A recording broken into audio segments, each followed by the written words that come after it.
Venga, venga. Hello? Pues está bien, no me escojo. Ay, venga, para la cara. ఏంది చాలా భయపడింది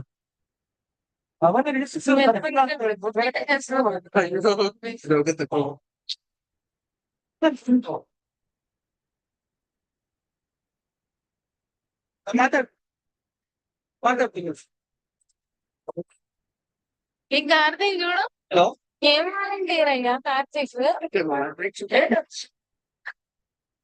అవుతుందా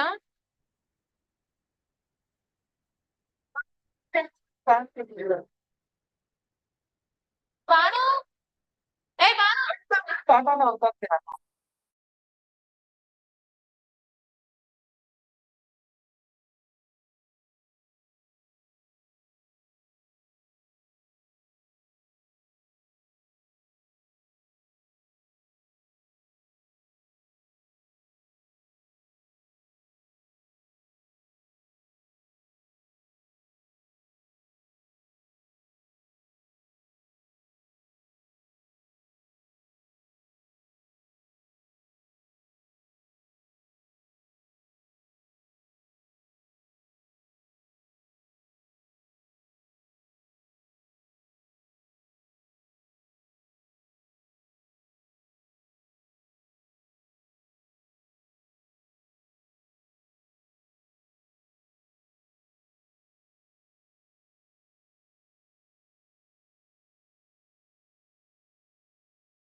അങ്ങനെ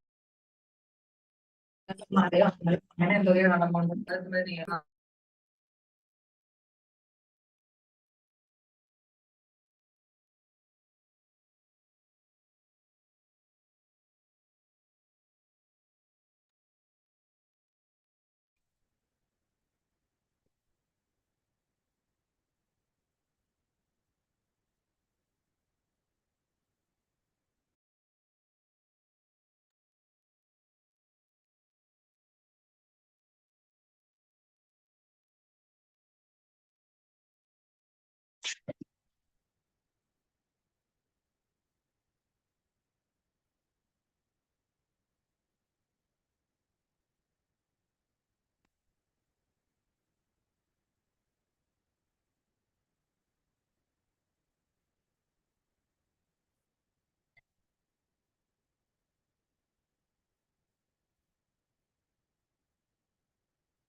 Mhm.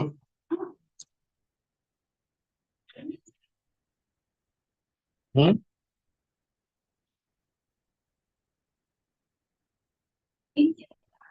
हाँ, इन किया तेरा वीडियो बंद किया।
ಟೇಬಲ್ ಮೇಲೆ ಹಾಕೊಂಡು ಚಡ್ಡಿ ಹಾಕೊಳ್ಳಿ.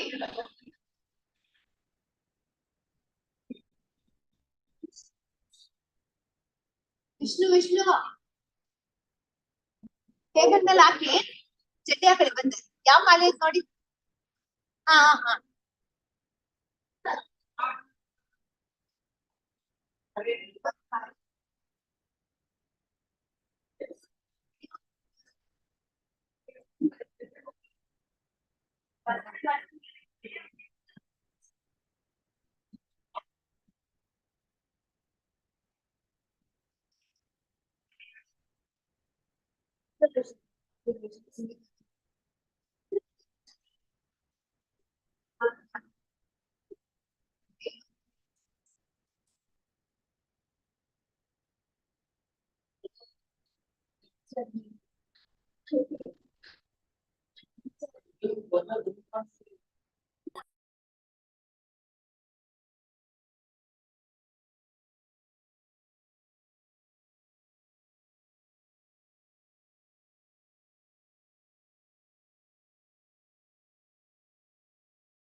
Dr.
Malvi later undergraduation and post-graduation from Father Medical College.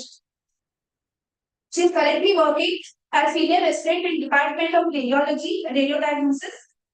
She has presented international educational expert posted on Butcher syndrome at American Rontgen-based Society meet of 2022 and has presented papers in courses at various conferences. Our speaking is conducted at IRIA American Chapel 2022 and has attended many state and national conferences in radiology. She has two publications, state and national journal. It is a published value journal. Kindly check for the size of this.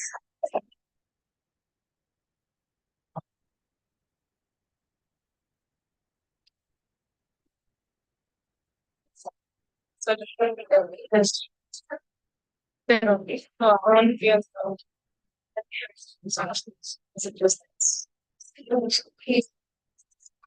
can't change relations.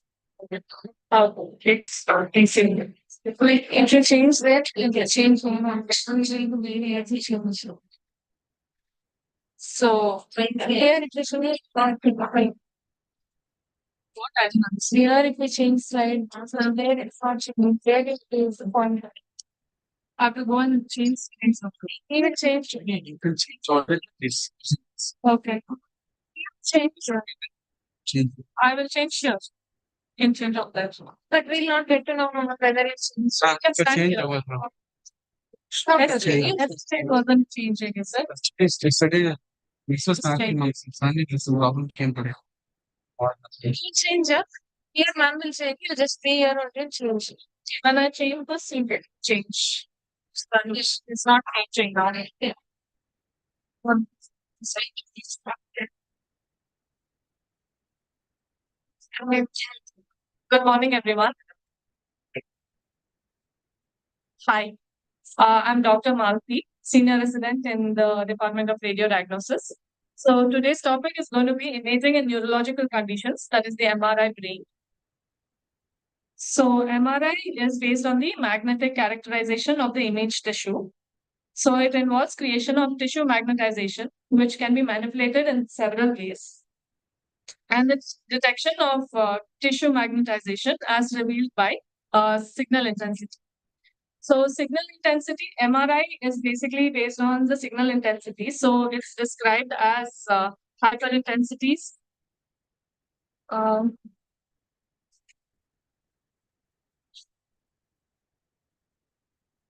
can hear my own voice. It is, like, is there a lag? No. Can you reduce the volume? Yeah, because I can. Just a second, guys. Technical issues. Yeah. Hello. Yeah. Thank you.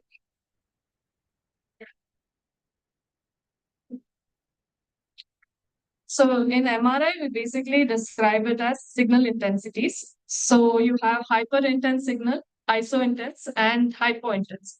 So hyper meaning that it is more bright to the tissue which you're comparing it. Iso-intense is whether it is equal to the tissue which you're comparing, and hypo-intense meaning that it is less than the signal intensity of the tissue which you're comparing. So we'll see that in the later slides.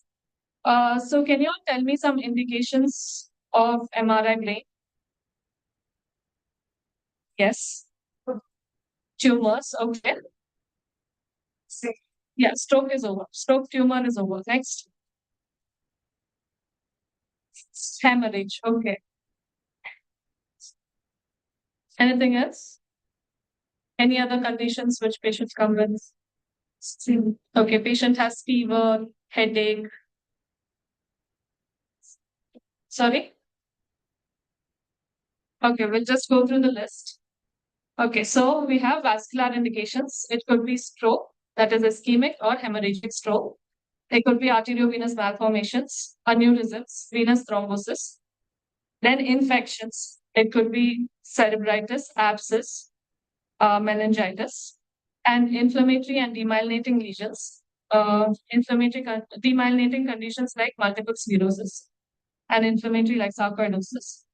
And you can have primary tumors of the brain and metastasis. You can have trauma. You can see the contusions, epidural hematoma, subdural hematoma. What is the primary imaging modality for trauma? Is it MRI or CT? CT. Why is CT the primary imaging modality? Okay, fractures are seen better on on CT. And one more reason? Yeah, time duration of acquisition. So CT, you can acquire faster and the patient might be unstable, uncooperative. So CT is the primary imaging modality. But MRI is also indicated in cases where there is some diagnostic dilemma or if you're suspecting like diffuse axonal injury. So some of the contraindications of MRI. So it could be implanted devices and other metallic devices like pacemakers, aneurysm clips, cochlear implants, and some artificial heart valves. Intraocular foreign bodies, metallic foreign bodies are contraindications to MRI. Unstable patients, again, because the time duration is more for MRI. And if the patient is agitated and claustrophobic, this could be relative contraindications. So advantages of MRI, there is better soft tissue delineation. There's better, the posterior fossa and the temporal lobes are visualized better. It is a it uses non-ionized, there is no ionizing radiation and it is a non-invasive technique. And it is extremely important in case of detecting acute infarct. So limitations of MRI is if the patient is moving a lot, then MRI is difficult to acquire. Then again, it is inferior to CT in case of acute hemorrhage and bone injuries, which is why it is preferred. CT is preferred in case of acute trauma. And there is prolonged acquisition time. So we'll look at some of the sequences of the MRI. You can have T1 weighted image, T2 weighted image, FLAIR, diffusion weighted image, and apparent diffusion coefficient images. Some of the other sequences are diffusion tensor imaging. So this diffusion tensor imaging is basically for visualization of the white matter tracts.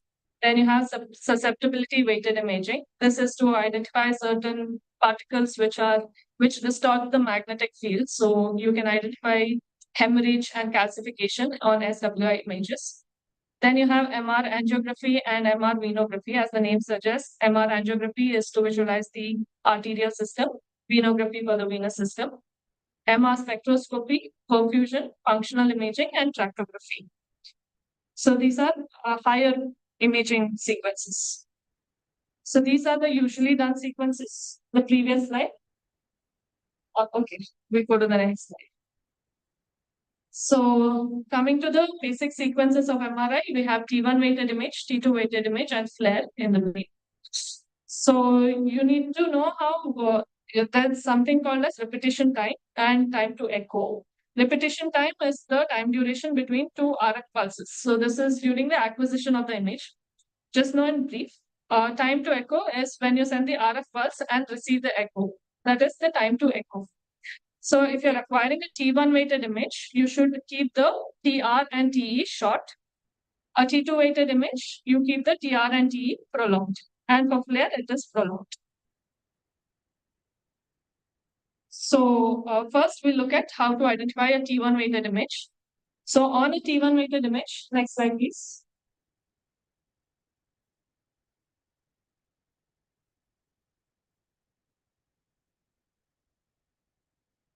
Okay, on a T1 weighted image, you see that the fat is bright, that is the scalp fat, and the water is dark. The water signal is there in the ventricles. Okay. So this is the scalp fat, which is bright, and you have the water signals. And so you see that it is dark. And T1 weighted images are identified based on the gray and white matter. So the gray matter will appear as gray, so you can call this gray matter as gray. And the white matter appears dark. So this is how we identify a T1 weighted image. Next, we have the T2 weighted image. T2 weighted image, the fat will appear dark, the water will be bright. So you can see that the CSF and the ventricles appear bright.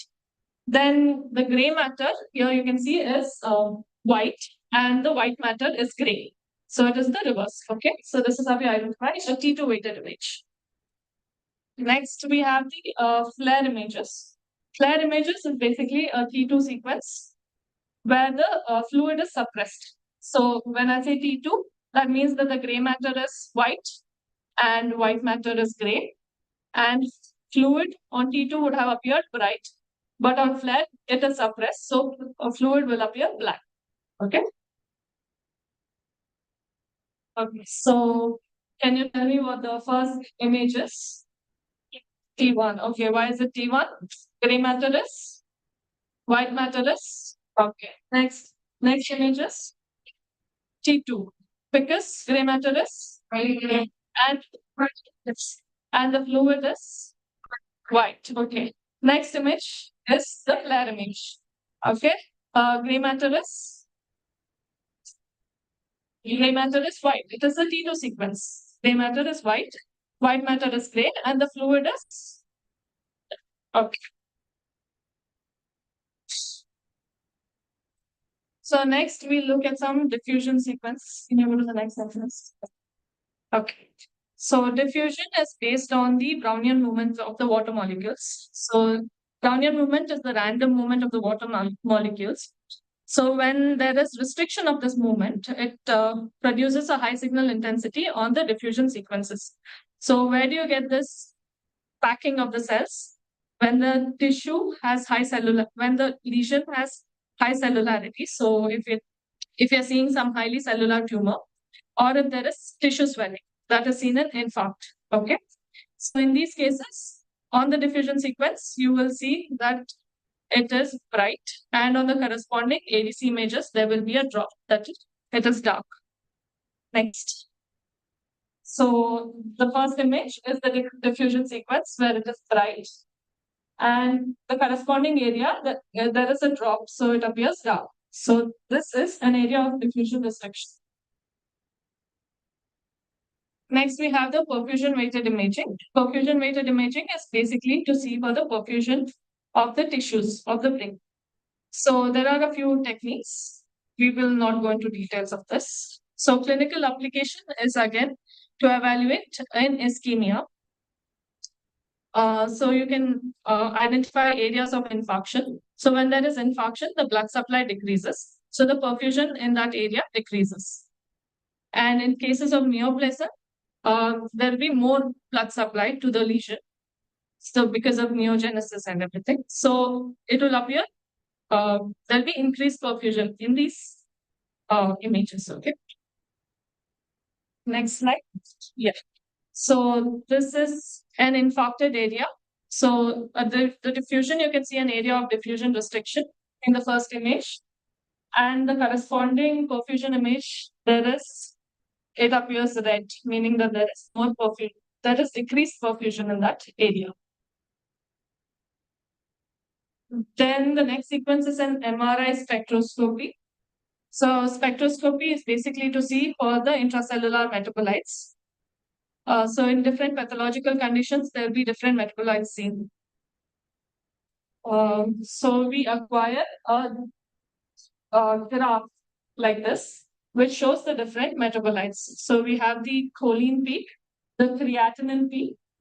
So this is the choline, this is the creatinine MK, and the seventh aspartate. That is namely okay. So these are the limits at which the peak appears. So this is a normal spectroscopic image. So in cases of a tumor, next slide. So there is a decrease in the Na and an increase in choline. So increased choline is because there is increased cell turnover. Na is decreased because there is destruction of the neuronal tissue. So there's a reversal of the graph. This is in case of a glioma, tumor. So next slide, yeah, this is just an example of pyogenic abscess. So here there will be other peaks like lipid lactate succinate peaks. So next we'll go into the anatomy.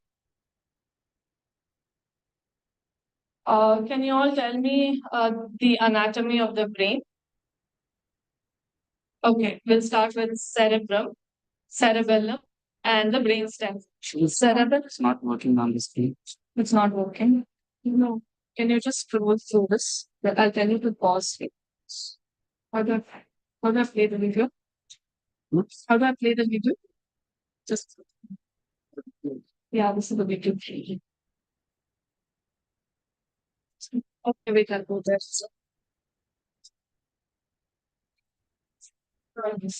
Space. I don't use the word okay. Okay, cerebrum has how many lobes? 4 lobes. See, can you leave me? This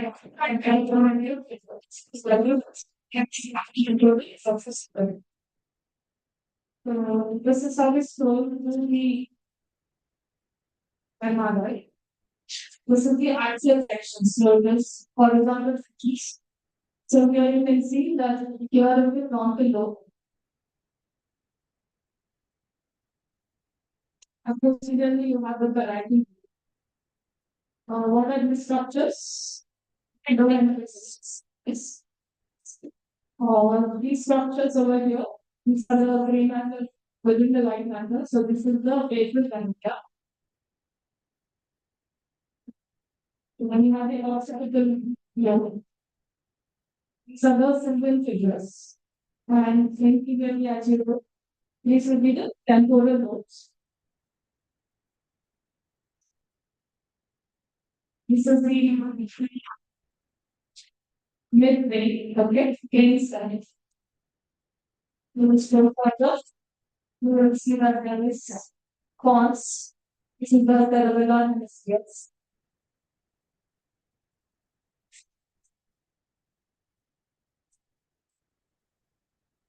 And the medulla. Okay. So these are the basic structures to be identified. So next step. Okay, so we have the 4 lobes, which is the frontal lobe.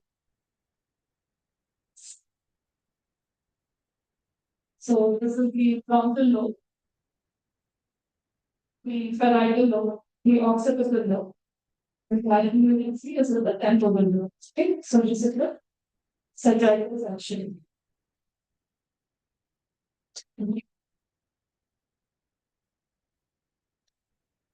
So we'll just go into the next slide.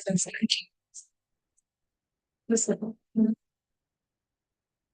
So we'll go into a few of the conditions. Okay, so first we have stroke. Stroke is there is neurological deterioration due to a vascular pathology. So it can be divided into ischemic or hemorrhagic. Ischemic, you have causes such as atherosclerosis, embolism, lungs. Hemorrhagic is mainly due to hypertension.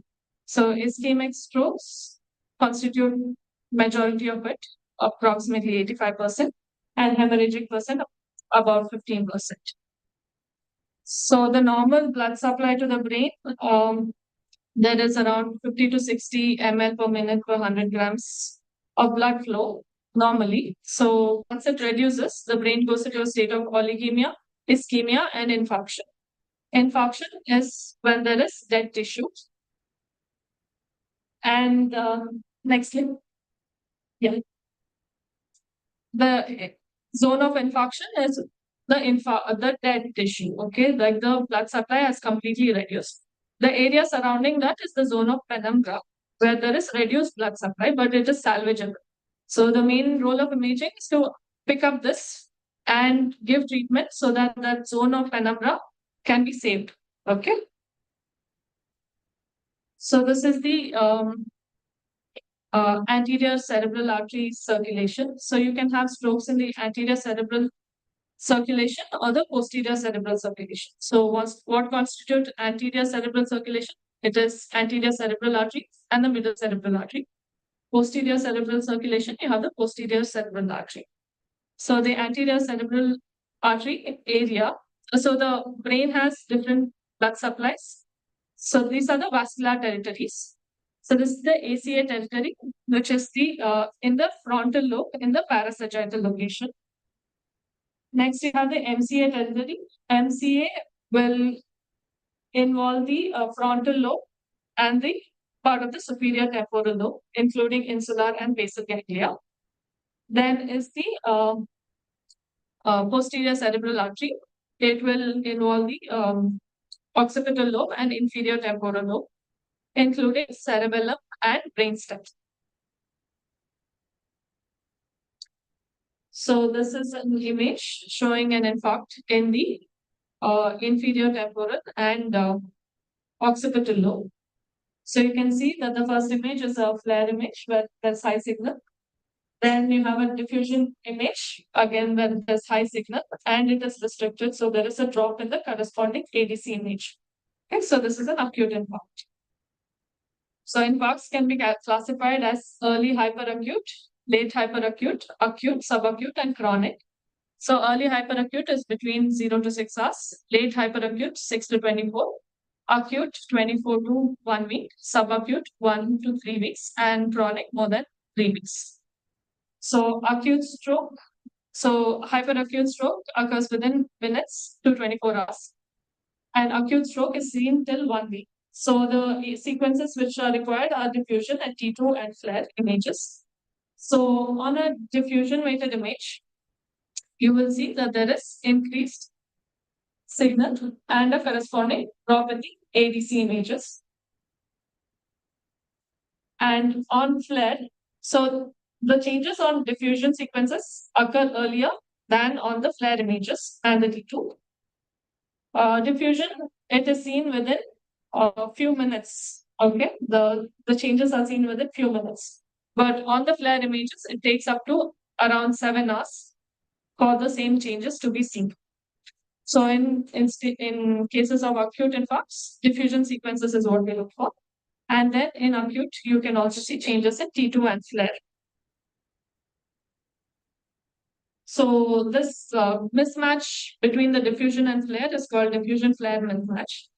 So if you see a positive diffusion weighted images, that is, if you see diffusion restriction in the diffusion images, and the flare is negative, like you do not see any changes on the flare, that means that the infarct is within 6 hours. Okay. So this is called as diffusion flare mismatch. So subacute infarct is between 1 to 2 weeks. There is edema, mass effect. So there is something called as T2 fogging, where there will be the T2 high signal which is seen will start to reduce. So it can be seen like it will become almost iso-intense to the rest of the brain. Then ADC pseudo-normalization on T2 shine through. So in acute infarct, you will see hyperintense signal on diffusion and a corresponding drop on ADC. So as it goes through the subacute phase, there will be high signal on diffusion and there will be pseudo-normalization of the ADC. That means there is no drop. There is no corresponding drop. Then we have chronic infarcts. Chronic infarct is more than 3 weeks. So here there will be volume loss and gliosis, and there will be no diffusion restriction. So it will be opposite. Okay. So next image is, this is an image of chronic infarct. You can see that there is volume loss. You can see CSF signal intensity in that area because of gliosis. Okay. So next image, this is an image of a large stroke. So this the regions of the stroke are important to know to prognosticate the patient. So the areas, like if you have a stroke in the frontal lobe, then you know that the patient can present with some behavioral changes. If you have a stroke involving the basal ganglia and the internal capsule, then you will see weakness in the patient, which is contralateral.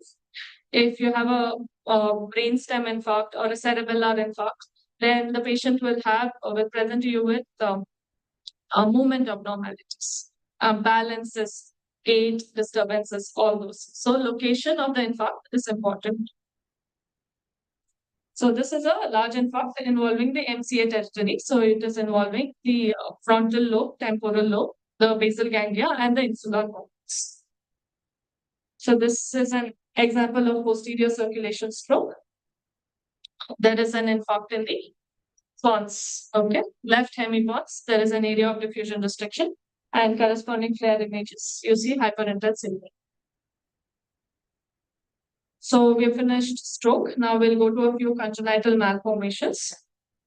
So this is a case. These are just examples. You guys just have a look at all. Dandy-Walker syndrome. So here there is an enlarged posterior fossa. So you can't see the cerebellum. It is lifted up and it is laterally displaced. And the tentorium is also pulled up. Okay, so this is a congenital anomaly, the Dandy-Walker syndrome. Next is an Arnold-Chiari malformation. Here there will be herniation of the cerebellum, the brainstem through the foramen. So this is because of the small posterior fossa. So these patients can also present with the lumbar meningospasm. Next is the corpus callosal agenesis. So corpus callosum is the white matter tract, which is connecting the two cerebellar hemisphere. So here you are not able to see it. In the third image, the corpus callosum is seen as a structure. I don't know if you have noticed it in the previous images. It's a curvilinear structure that is absent. So here you have radially placed the gyri. The ventricles are parallel. Normally they converge in the center, but here you can see that they're parallelly placed. So next is this is a case of schizencephaly. So here the CSF is left connecting the ventricles to the pia surface. And so this is gray matter line. So this is a case of schizencephaly. Next is a case of schizencephaly. So if you have noticed, the brain should have content like the sulcus and gyri. But here it appears very smooth and broad. So this is a case of schizencephaly. Next, we'll look at some white matter disorders. So demyelinating condition, multiple sclerosis. So here in multiple sclerosis, you will see multiple areas of T2 and hyperintense lesions in the white matter and the periventricular area. Those periventricular lesions are called as Dawson's fingers. Next, we have some congenital conditions, some metabolic conditions. So this is metahepatic leukodystrophy due to biochemical abnormalities. So here there is high signal intensity in the white matter in the periventricular region. So this and the posterior. So this is of a child. Metachromatic. All these leukodystrophies are seen in children. Then this is a case of adrenoleukodystrophy. adrenoleukodystrophy. Here you see that there is white matter changes only in the posterior aspect. Then we have Canavan's disease. So here again there is white matter signal changes, and there will be a reversal in the NA peak. So next we'll look at some infections. So first being meningitis. Meningitis is when there is inflammation of the meninges. So you'll see high signal. Next. So there will be some basal exudates and some hyperintense signal in the around the brainstem in the sulcal spaces, hyperintense signal on FLAIR images, and on post contrast there'll be enhancement. Then we have encephalitis, so where there is inflammation of the brain tissue. So this is seen as hyperintense signal in the yes. So we can see that there is hyperintense signal in the temporal lobe on T2 and FLAIR images, and on post contrast there'll be enhanced. Next, we have tuberculomas. This is due to Mycobacterium tuberculosis. So you can have ring enhancing lesions. So on post contrast images, you can see it as in the form of a ring. And that's a spectroscopy image. So spectroscopy will show an increased lipid lactate peak. This is in cases of tuberculosis. Then we have abscesses. Abscesses again will show ring enhancement. And there will be diffusion restriction because the pus is tightly packed. It will show diffusion restriction, the D image, ring enhancement in the C image. And again, if you do spectroscopy, there will be lipid lactate succinate peaks. Then we'll just look at a tumor. So this is a case of glioblastoma. So there'll be aggressive lesions with signal intensities, high signal intensities on T1 and T2, and there will be post contrast enhancement. So that is the enhancement which is. Then you can do spectroscopy. Again, spectroscopy will show decreased Na and increased pulling. Yes, I think that's the end. Thank you all for your patience. Any doubts?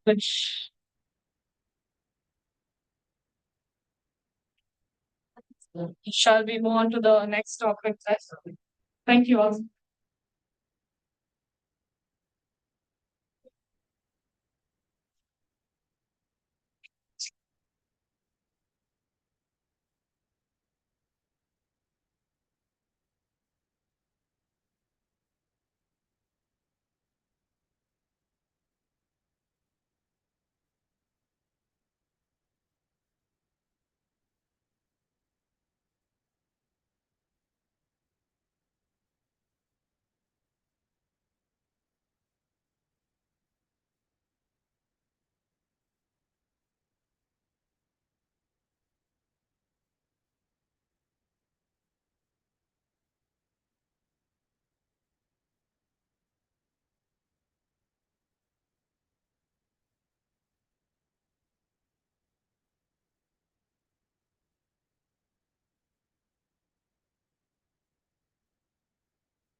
Now I will call Dr. Chandra.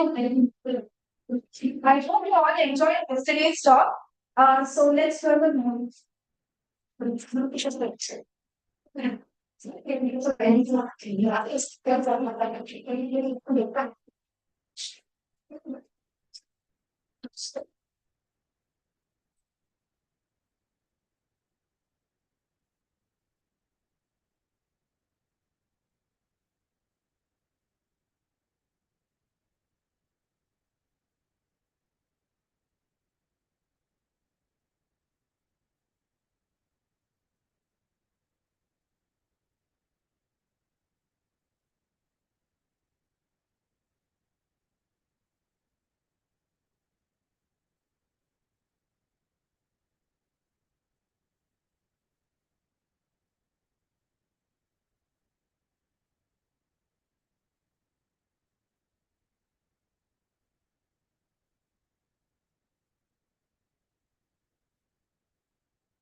It's correct.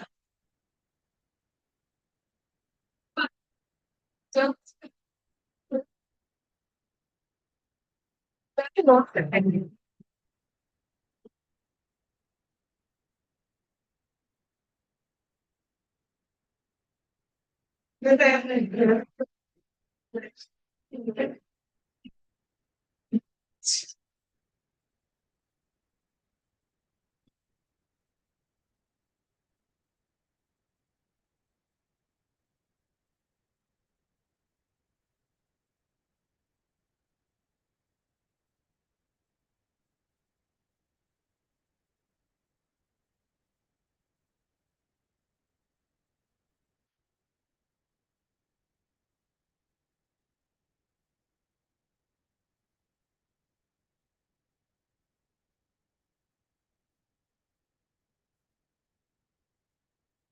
That kind of control them.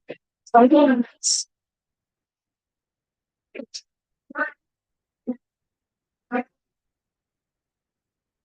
a point. But the cost still the point is the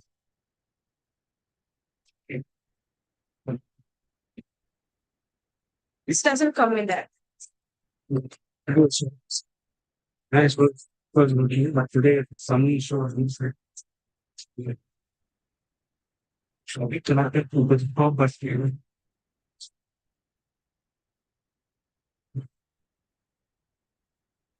Good afternoon, everyone. Yeah, so I'm Dr. Chandana, and today I'll be taking class on the topic MR imaging of the spine. So I've heard it's a very important topic for all of you. So just pay attention. It's like a short class only. So just pay attention for some time.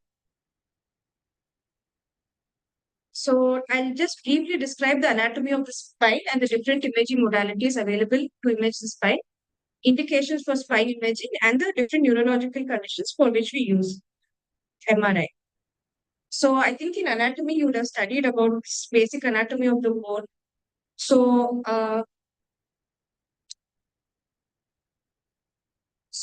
basically, the C spine and thoracolumbar spine, entire spine almost has a similar anatomy, but C spine only the C1 and C2 vertebra will have a slightly different anatomy. So, so this is the atlas. So C1 is atlas. So the ring shape vertebra which you see is the atlas, and the top one is the atlas. So the difference between the other vertebra and atlas is that atlas does not have a spinal process, and axis will have the oral process. So this will be like a peg and which is inserted into the cell. While the other spinal vertebra, you have this sort of appearance where there is a body, the transverse processes, pedicle, lamina, and spinous process. So cervical spine have biped spinous process, and the difference between cervical and other vertebra is that transverse process has this transverse foramen, which is for transmitting the vertebral arteries and nerves. So other thoracolumbar spine has a similar anatomy. So there will be a body, the pedicle, posteriorly the lamina, the spinous process, and the transverse process. So difference between thoracic and lumbar vertebra is the thoracic vertebra will have this sort of facet for the what to do. This has no. Oh. So in this active view. So in active view, we are able to see this superior articular muscle, which will fuse with inferior articular muscle, inferior vertebra, and this is how spinous process will be seen. So basically, the same image is reproduced in as well as CT and MRI. So this is how cervical spine looks in active X-ray view. So I'll just give pointers about what you have to see the active X-ray view of the cervical spine. So the most important is first you see on the vertebral bodies. So you see vertebral body, any fractions there, how the alignment is, and if the vertebral displaces, are they equal or not? Then next you have to see this anterior contour line. So the anterior contour line is a green line which you see. Posterior contour line will be along the posterior margin of the vertebra. spinolamellar line is at this spinous verge. So this is the spinolamellar line, which is junction with the pedicles. So all these three lines should be intact. So sometimes you have this condition known as ankylosing, where one vertebra will move over the other in case of fractures. So that time all these lines will be altered. So you have to check the contour of all these lines as well as check the pre-vertebral shock. This is very important, especially in cervical spine, because any infection like abscess and all because increase in the distance of the pre-vertebral space. So at C2 level, pre-vertebral thickness should be around 7 mm. And C6 level it should not be more than 22 mm in adults and 14 mm in children. So thoracic spine also has a similar anatomy. So that in thoracic and lumbar spine also you have to see the same thing. Anterior contour line, posterior contour line, how the vertebra looks, the spaces. Then one more thing that we have to see is the sparse interarticular. So this is the superior and the inferior articular fossa in front of the facet. So at this facet is big words, sparse interarticularis. So I hope you're able to see that bit. So any fracture of the sparse interarticularis because ankylosis. So I think you would have seen images of ankylosis where one vertebra will move over the other. So it's very important to see the sparse interarticularis. So anterior view is not like we just have to see whether the spinous processes are in one line or not, and all the vertebrae are in one line. And sometimes some conditions like metastasis and tumors and all it cause absence of the pedicule. So we have to see that also. So now coming to our topic for today, which is MRI of the spine. So what is the use of MRI? Yesterday I told you. So why we prefer it in more than CT and X-ray? So basically to see soft tissues. So soft tissue structures like this, ligaments, nerve roots, spinal cord can only be seen in MRI and they are not well seen in any other modality. So to see these herniations, infections, metastasis, and even spinal cord tumors, MRI is very useful. So this is how the anatomy of the spine is on an MRI. So I think Dr. Malki also told you yesterday also I told you how to differentiate which one is C1 in this. So the first one is C1. Okay, so this is basically because it's around the spinal cord that is cerebrospinal fluid. Right, so that is looking back. So the first image is a T1 image, and in the second image, the cerebrospinal fluid is looking right. So right, that is a T2 image. So so these are all the different structures. The medulla of the brain, thoughts, and spinal cord. And these are all the vertebral bodies, and this is the intervertebral. So other things we have to see the anterior and the posterior ligament, which will be about the anterior and posterior aspect of the vertebra. So this is the axial section of the surrounding spine. So again, it's a basically a piece of weighted post. And the central part is spinal cord. Surrounding that is the CSF. So it's known as the deeper side. And this is the vertebral body, and this will be the vertebral body. And on the side, it will be where both nerve roots are living. So this is the limbal foramen, which nerve roots reading. So this is the lamina of the spine. And this here, that's something called as ligamental fibula. So why I'm telling you about the structures is, so it's what you can say this was. It's the people sat on the spinal canal. So in case of spinal canal stenosis, it can occur because either this vertebra comes behind or the disc is permeate, or because it's ligamental tear and got narrowed of the spinal canal. So these are all the conditions which will cause spinal stenosis. So this is the lumbar spine. Again, the anatomy of C-spine and lumbar spine will always be the same. So again, see the vertebra, the intervertebral disc, the spinal cord. So what major difference is the spinal cord will end at N1 mechanism. So below that will just be the nerve roots of the ending, which is known as caudal cranium. And final nerve in the So, the spinal cord, if you see below the L1 level, sometimes you can go up to L3, L4. So that is also an abnormality. So let's figure out which because of cause of back pain instead. So this is the axial section. So I show you the axial section is this file. So lumbar spine also will have a similar anatomy for our lumbar. So that's the vertebral body. So it's the answer. So like I said, there's no spinal cord over here. There's the cord the normal to So these nerves will go to this place, which is just starting to the people's sac, which is known as lateral basis.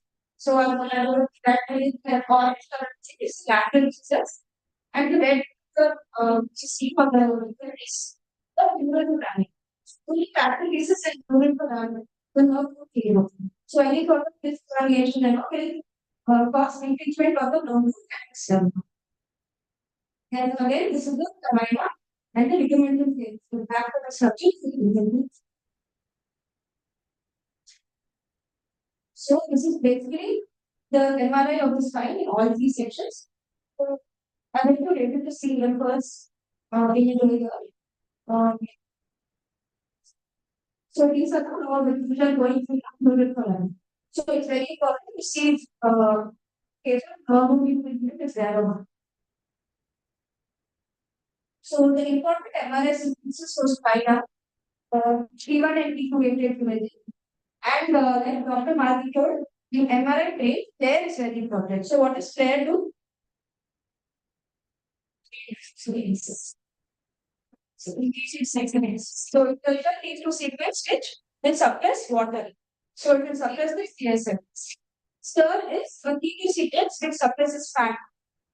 Okay, so in stir, water will still appear bright, but fat will be suppressed. So stir is a very, very important sequence for any type of musculoskeletal imaging. Then apart from this, you can also request a post-contrast T1 rated image. And advanced sequences are DWI, SWI or GRE. This is what the sequence which is used in France. And sometimes in some cases you also have direct post-contrast T1 images. So I've already rated it. But yeah, this is how you have to identify. So which is the person? Is it are these all sagittal or which section is this? Sagittal, axial or coronal? So this is the sagittal section. So the first image is C1. So how are you able to tell it's C1? So CSF is flat. And one more thing you have to remember is the vertebral bodies which are seen, they also have a lot of zone narrow pattern. So in P1, the vertebral body should always appear more white than this. So this is a very important thing to remember because sort of edema or any kind of pathology becomes blacker than this. So it should never become more black in the discolored sequence. So the second sequence is C2 because the CSF is bright. And even in P2, you can see sort of subcutaneous fat is light only in P2. So the third one is a stir sequence. So in stir sequence, the CSF will be bright. So CSF is not suppressed in stir, but all the fat has been suppressed. So that's why the whole image is looking a little bit black. So that's why any sort of edema and all will appear very bright on stir. So stir is very important. That is fat suppression sequence. So it's very important to do for different trauma, infections, acute spondylolysis, decompression factors, tumors. All of these will appear very bright on stir sequence. So this is how to identify T1 CSF between T2 CSF file. T1 post contact is basically a T1 sequence where all the vessels will show contrast enhancement, so the V will be white. Stir CSF will be white, but all the abdominal fat, back fat and all will be black.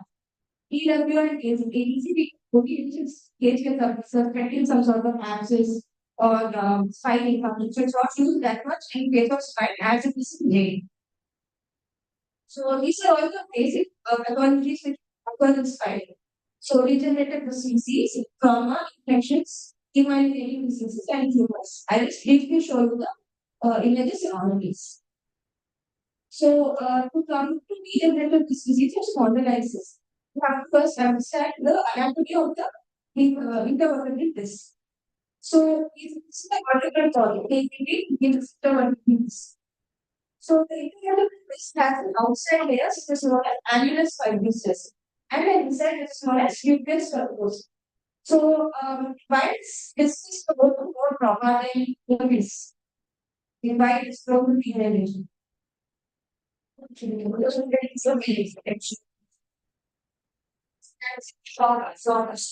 united. So positive wear and tear will be there. And one more thing, so this is annulus fibrosis has very less vascular supply. So as the patient ages, the vascular supply starts decreasing. So that's why it undergoes more and more stenosis. So when the annulus fibrosis are all undergoing wear and tear, this nucleus pulposus, the amount of water content and all will start decreasing, and the nucleus pulposus can also come out of annulus fibrosis. So this is what a normal disease should look like. So like I said, the nucleus pulposus is very bright. So when people make an image, the nucleus pulposus should have this white color appearance, and annulus fibrosis will be black. So this is how it looks like for an axon image. So we're able to see that's a detonated axon image. The central part is white, and this should also have this sort of posterior concave color. Should not have like a should not be straight or it should not be convex. So this is what the interpretation is doing, right? So this will be a border, the people sack which has all these nodes or the border area. On the fact is the fluid border. So the components of degenerative disc disease are first identification, fibrosis and narrowing of the disc space. This bulge can take place, there might be angular tears or fissures, and cirrhosis in the vertical areas. So this is what each of these population looks like on image. So this is an image showing this desiccation. So as I said, in the first image, this is a normal disc. So it should appear bright and it's nucleus fibrosis. But over time, because of wear and tear, the water content will start increasing. So it will start appearing black. So in a T2 weighted image, if the disc appears black, means that some sort of abnormality, slipification has taken place. And finally, as we have seen in the image, there will be a thickness, sclerose appearance in the disc. So the other component of degeneration is angular fissure, where because of tear in the angular disc, the nucleus fibrosis will go and extend to the angular fibrosis. So in the cellular MRI, there will be a tendon hyperinflex dot posterior angle. So this is a posterior angular fissure. So this is because of fluid and granulation shape, it accumulates in the posterior aspect towards the hair. So now coming to this bulbous formation. So this occurs because this material is because of wear and tear, it will go beyond the limit of the intervertebrate disc space. So it will start abutting all the surrounding surface. So basically we call it as this bulge when it is because more than 90%, 90 degrees or 25% of the circumference of the disc. So this can be broad based 90 to 180 degrees or showing 180 degrees, we say it's diffuse. So this is how it looks normally.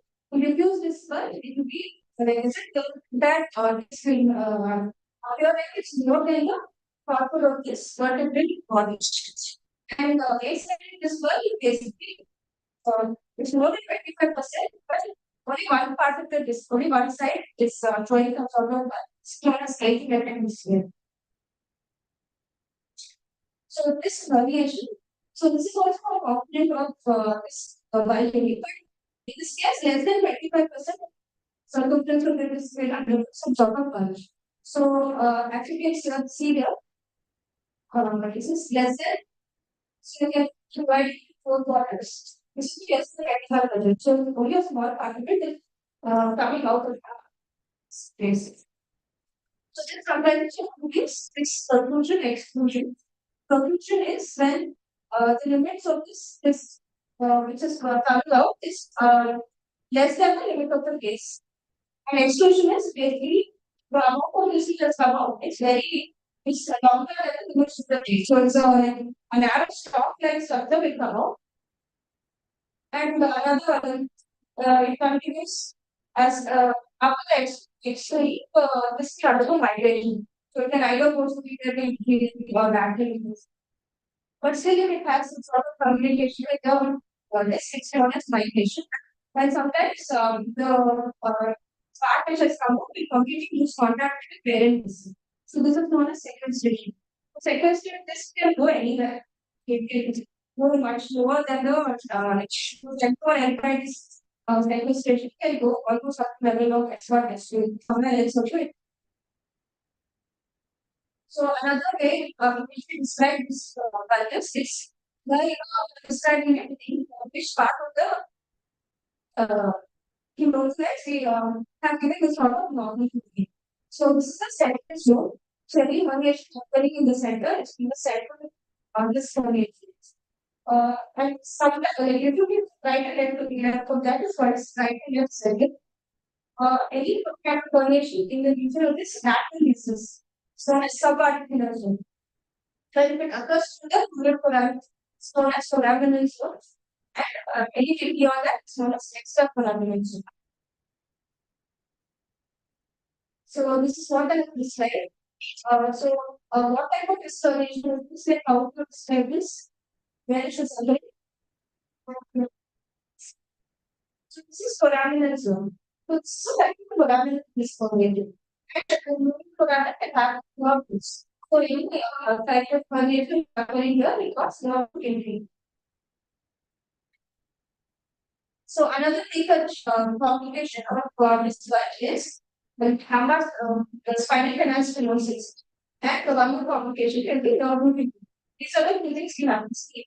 So when it's the older baby, when more than 10 and get to be normally first right, 8 to 10 books. But nowadays, they are not using this because different like countries have a different sort of norming treatment.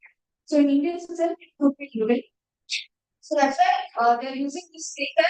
Immediately reach out, they can just see and visually date the discovery. So dates, can be more skills. This grade 1 mind skills where the CSM is just mildly operated and the quarter and nerves will already be disabilities in the user club.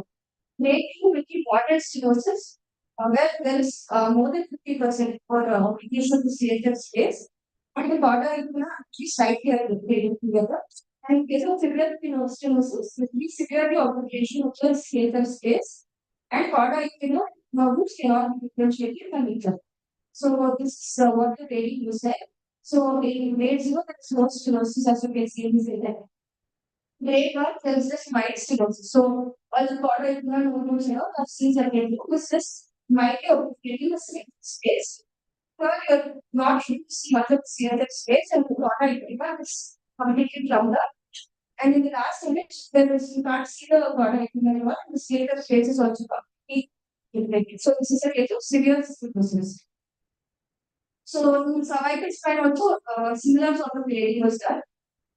So grade 0 is normal. Grade 1 is this alteration of more than 50% of the cervical. So it will just indent on the spinal cord, but it will not cause any sort of deformity. Grade 2 will be the spinal cord also, which shows some sort of deformity. Grade 3, there will be a signal intensity change in the spinal cord. So basically, any sort of signal intensity changes from this spinal cord, all of these things you have to see now T2 weightage. So T2 abnormal signal means that there is some sort of cord edema. So this is what I am showing. So spinal canal stenosis. So what you want to create is spinal cord. What you see. So in this adultery, this is a small sperms are there. So this is the angle should be seen. So in this case, this serious spinal not able to see the spinal and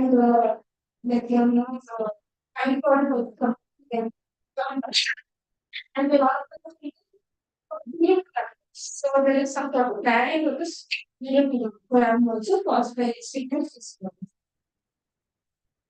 So one more thing we see even and people exactly units are the enclave changes. So the one body still have enclaves either enclave. So suppose P1 it is flat. So what did I tell you? Any sort of P1 hyperintensity what you should expect. So the T1 vertebral body aspect should never be less than the intervertebral disc. But anything, sometimes that will also undergo sclerosis and it will appear as cyclone. So suppose you see T1 hyperintensity, immediately you have to see the T2 image. So in T2 also it is looking high for me, it is just rapidly tightly modified. Suppose T1 and T2 are both hyper, it is fat. But suppose T1 is hyper and T2 is hyper, that means that some edema is there. So that is indicating for some sort of abnormality. So this is how we should approach a case of needle spine. So the first and most important thing you have to see is T1 sunlight, T1 weighted image. So why T1 weighted image is so important is see the anatomy, we have to see when the T1 weighted image is there. And like I said, the bone marrow of the vertebral body should never be lesser than intervertebral disc. So if it is lesser, that means that some sort of abnormality. So it can be either infection or metastasis or multiple sclerosis. So various abnormality will produce T1 fibrosis. So after that, we got correlating transverse and certain tissue weighted image. So to see pathology, we need a tissue weighted image. So T2, this is T2 weighted image showing the sunlight and axial sections. So what we see here, we see some sort of this parameter. So next is after seeing this bulk and sunlight, you see axial weighted image. So what are we should see on the axial weighted image? So what do you see in this case?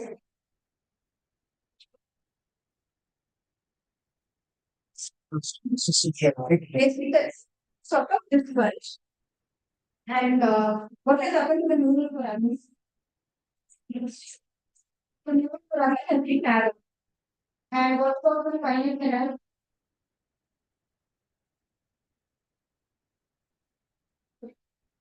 So that was narrowed to the spinal canal model. It's just mild cervical stenosis. And one more thing you have to see is facet joint. So facet joint will also appear as hyperintense on T2. So sometimes the facet joint and ligamental macros which gets will appear black. So fluid should be there in the facet joint only. Okay, but this is also another case of degenerative spine. So what you see in this case?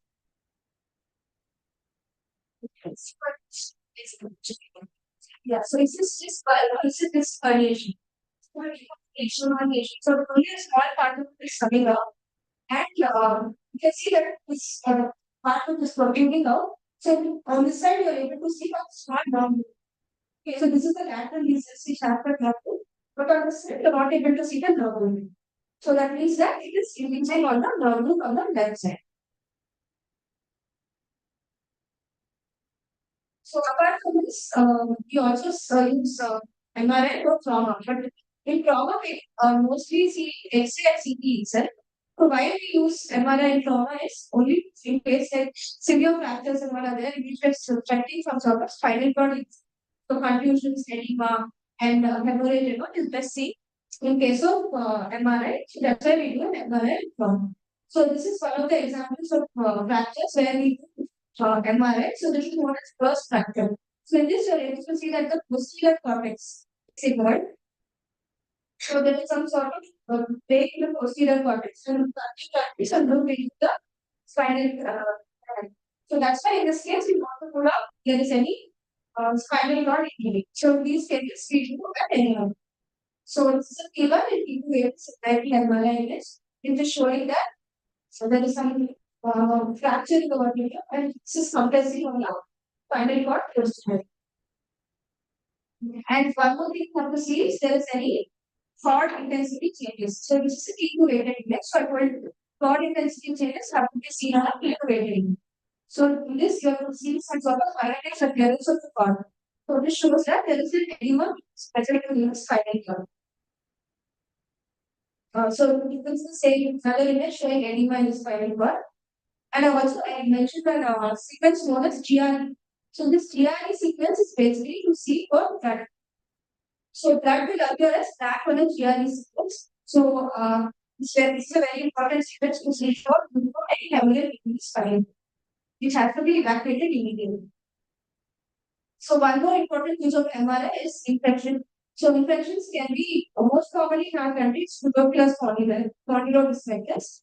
So most important sequence to see this is T1 weighted image, like I said. So if you see a T1 hypointense vertebrate body, immediately you have to see T2 as well as stir. So T2 stir, if it is hyperintense, that means that some abnormality. So therefore, next we do post-contrast state. So post-contrast T1 weighted image will show us there is any abscess and how much extension of the infection is there around. Sometimes just edema itself can give us a similar picture, in which case post-contrast T1 will know whether it's just edema or is it infection. So this is the common chain of how a bacterial spondylitis number. So then hepatitis is the seeding of the subchondral vertebrate body. It can then spread to the distal vertebrate bodies. And then it can spread into the neural and paraspinal tissues. And cord abscesses can also take place. So these are all the images showing us spondylitis of the cycle. So this is the T1 weighted image. So how does it appear on T1? So it's hypotenuse, black and on T2 and stuff, it is hyperexist. So and therefore we do a full contrast T1 weighted image, where you are able to see some sort of abscess which is there in intervertebral disc replacing. So these are all coronal and axial images showing paraspinal abscesses. So cord spread is very common in our country. It's also have similar picture to bacterial spondylitis. But one thing is because it's chronic, we completely collapse of the vertebra and then we just total kidless deformity which the patient will present. And this involves several vertebral bodies and causes very traumatic bone dysfunction. Briefly, I'll tell you about spinal tumors. So, the spinal cord also is surrounded like the brain with meningeal tumors. So, there will be dura mater, arachnoid, and spinal matter. So, the dura mater, anything which is beyond the dura mater is known as extradural. While anything which is beyond the spinal cord but inside the dura mater is known as intradural and extramedullary. The intramedullary is anything which is affecting the spinal cord. So spinal canal tumors are therefore divided into these three types. So extramedullary tumors include neurinomas, osteomas, chordomas, fibromas, and metastasis. Intramural and extramedullary tumors include meningiomas, lymphomas. So each of them will have their own imaging appearance and let's see based on contrast. I won't go too much into detail in that. So intramedullary most common with astrocytomas and leptomeninges. And another type of tumor which can affect the spine will be other metastasis or any sort of primary bony lesions. So this is a case showing vertebral body parts. As well as the spinal cord is also showing some sort of hyperintense lesions or vertical lesions. So these are all spinal cord metastasis. So demyelinating diseases, as Dr. Marty said, most common one is multiple sclerosis. Here also there will be like the spinal cord like the brain will also show to patient even for hyperintense trans CBC in the spinal cord. So I just have listed two clinical scenarios and you hopefully if you have listened to this class, you can guide you. So first one, the patient will come with low back pain and fever. And MRI thoracolumbar spine has been done. So which sequence do you see first? So T1 satellite sequence is. So this is the T1 satellite weighted image. So what is the T1 showing in the lumbar spine? What is this totally so what the body is hypointense. So then for the same patient, we have done a T-weighted test. So what is that showing? So hypointense. So T1 hypo, T2 hypo. Next what will you do? Stir. So stir is also showing a hyperintense. So next we do T1 post contrast. So in T1 post contrast, you will be able to see that there's a lot of abscess. So this is a case of spondylolisthesis. So case 2, a 56-year-old patient is constantly with low back pain and MRI lumbar spine development is very. So this is what the MRI lumbar spine is showing. So what do you see? Yes, yes. So there is some problem posterior between. So how to describe this? Within central or transcendent, within central response. Then what is it within the spinal canal? And so it is compensated. So there is some like almost moderate degree of spinal canal stenosis. What about the urine foramina? Urine foramina, both sides, okay. So this is just this which is compressing on the spinal canal stenosis. So this is a unallocated cervical spine. So this is a peak to get a cervical section. So in this case, how do you describe the first event? Yes, yeah. So multiple disorders are there. So this is C4. So C4, what do you see?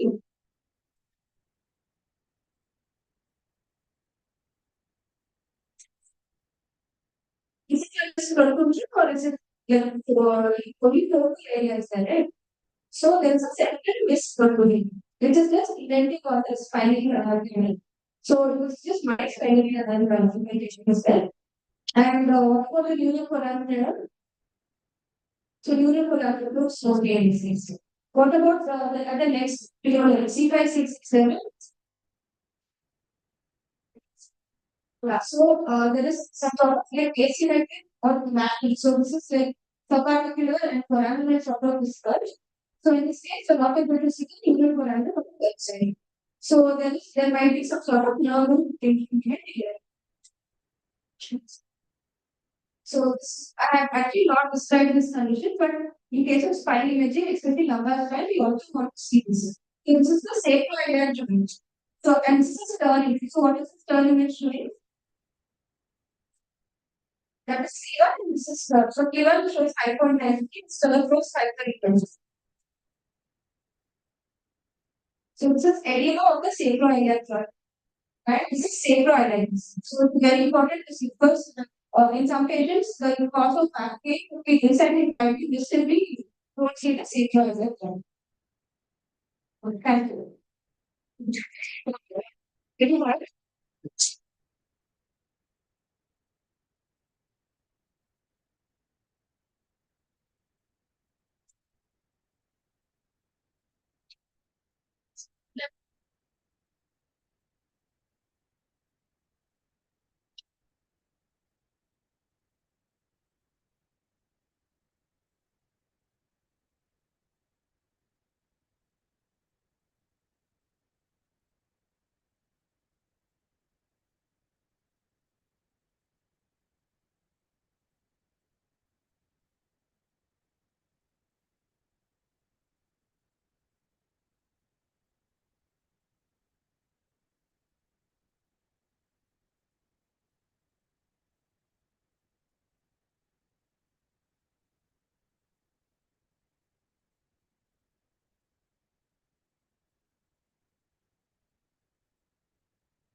Thank you so much, everybody. The session has been ended.